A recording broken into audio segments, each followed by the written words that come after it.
Hello అండి, welcome to my channel. ఈరోజు వీడియోలో పల్లి ఉండలను ఎలా ఈజీగా ప్రిపేర్ చేసుకోవాలో చూసేద్దాం. ముందుగా దీనికోసం ఒక ప్లేట్ తీసుకొని అందులో ఒక స్పూన్ వరకు నెయ్యిని వేసుకొని ఆ నెయ్యిని ప్లేట్ మొత్తం అప్లై చేసుకోండి. మీ దగ్గర అల్యూమినియం ఫాయిల్ కానీ లేకపోతే బటర్ పేపర్ కానీ ఉంటే అవైనా యూస్ చేసుకోవచ్చు. నా దగ్గర అవి లేవు కాబట్టి నేను నార్మల్గా నెయ్యి రాసేసి పక్కన పెట్టేస్తున్నాను. ఇలా ఈ ప్లేట్ని పక్కన పెట్టేసేయండి. ఇప్పుడు స్టవ్ మీద ఒక ప్యాన్ పెట్టుకొని అందులో 1 కప్పు వరకు పల్లీలను వేసుకోవాలి. ఈ పల్లీలను లో ఫ్లేమ్లో మాత్రమే దోరగా వేయించుకోవాలి. మీరు హై ఫ్లేమ్ పెట్టేసి ఇలా వేయించుకుంటే పైన కలర్ వచ్చేసి లోపల పచ్చిగా ఉంటాయి. ఇక్కడ నాకు 1 కప్పు పల్లీలను వేయించడానికి 5 నిమిషాల వరకు టైం పట్టిందండి. సో ఇలా లో ఫ్లేమ్లో దోరగా వేయించుకున్న పల్లీలను ఇలా పుట్ట తీసేస్తే వెంటనే ఊడి రావాలి. అప్పుడే పర్ఫెక్ట్గా కుక్ అయినట్టు. ఇలా వేగిన పల్లీలను స్టవ్ ఆఫ్ చేసి పూర్తిగా చల్లారిన తర్వాత దీని మీద ఉన్న పొట్టు మొత్తం తీసేసి 2 పలుకులుగా చేసుకొని పక్కన పెట్టేసుకోండి. ఇప్పుడు అదే ప్యాన్లో 1 కప్పు పల్లీలకు 1 కప్పు వరకు బెల్లాన్ని తీసుకోవాలి. అందులో 1/2 కప్పు వరకు వాటర్ని వేసుకొని బెల్లాన్ని పూర్తిగా కరిగించుకోవాలన్నమాట.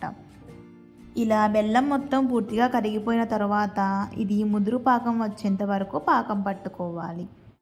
ముదురు పాకం వచ్చిందా లేదా టెస్ట్ చేసుకోవడానికి 1 కప్పులో వాటర్ని తీసుకొని అందులో ఈ బెల్లం పాకాన్ని వేసి టెస్ట్ చేసుకోవాలి. ఇలా తీగ పాకం వస్తే మరలా కొద్దిసేపు ఉడికించుకొని మళ్ళీ టెస్ట్ చేసుకోండి. ఇలా 2 మినిట్స్కి ఒకసారి పాకం గట్టిపడిందా లేదా అని చెక్ చేసుకుంటూ ఉండాలండి. నేను 3 టైమ్స్ చెక్ చేశాను. 3rd టైంకి నాకు పాకం అనేది ముదిరిందనమాట. ముదురు పాకం పర్ఫెక్ట్గా రావాలంటే మనకి ఆ వాటర్లో తీసిన తర్వాత అది గట్టిగా ఉండాలన్నమాట. అప్పుడే అది ముదురు పాకం అయినట్టు. మనం నీటిలో వేసిన వెంటనే చెక్ చేసుకోకూడదు. 1 నిమిషం వరకు ఆగేసి తర్వాత చెక్ చేసుకుంటే పర్ఫెక్ట్గా వస్తుంది. ఇప్పుడు ఇందులో 1/2 టీ స్పూన్ వరకు వంట సోడా, 1/2 టీ స్పూన్ వరకు నెయ్యిని వేసుకోండి. వంట సోడా వేసుకోవడం వలన మనకి పల్లి ఉండలు అనేవి క్రిస్పీగా వస్తాయన్నమాట.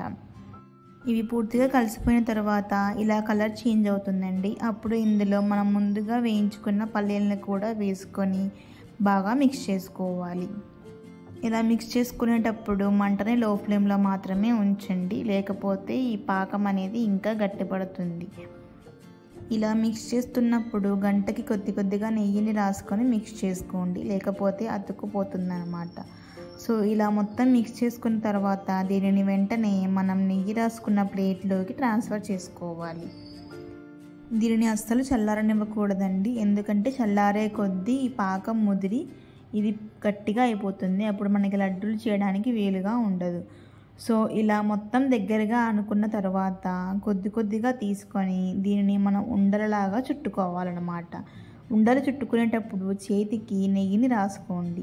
నెయ్యిని రాసుకోవడం వలన చేతికి అతుక్కోకుండా లడ్డూలు అనేవి పర్ఫెక్ట్గా వస్తాయి. దీనివల్ల మనకు చేతులు కూడా కాలకుండా మనకి ఉపయోగపడుతుందన్నమాట.